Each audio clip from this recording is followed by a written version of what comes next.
Magluluto na naman tayo ngayon mga kakusina ng Shanghai na gawa sa papaya. Kadalasan luto natin sa papaya ay tinola o atsara at napakasarap din ito sa Shanghai. Umpisahan na nga natin dito sa ating hilaw na papaya. Balatan lang natin ito at gadgarin gaya nito at pigaan lang natin ito sa asin. Lamis-lamisin lang natin itong mabuti para lumabas ang katas nito. Ayan at nagtubig na. Ayan, at pigaan lang natin itong mabuti. Matapos natin ito mapigaan, hugasan lang natin ito at pigaan lang natin ito ulit. Ayan, at dito sa ating kawali, maglagay lang tayo ng konting mantika. Ilagay na natin ang sibuyas. Sunod na rin natin ilagay ang bawang.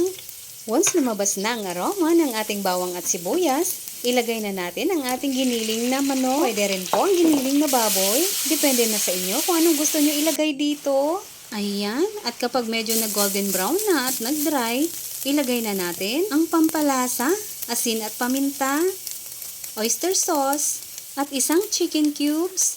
I-mix-mix lang muna natin itong mabuti bago natin ihalo dito ang papaya. Ito na yung pinigaan natin kanina sa asin. I-mix-mix lang natin itong mabuti at hintayin na lang natin na maluto bago natin ito hanguin.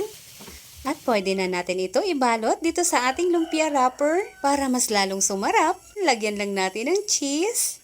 Pero optional lang naman po itong cheese. Depende na sa inyo kung gusto nyo lagyan. Gagamit lang tayo ng tubig pang sealed. Ayan, at napakadali lang nito gawin.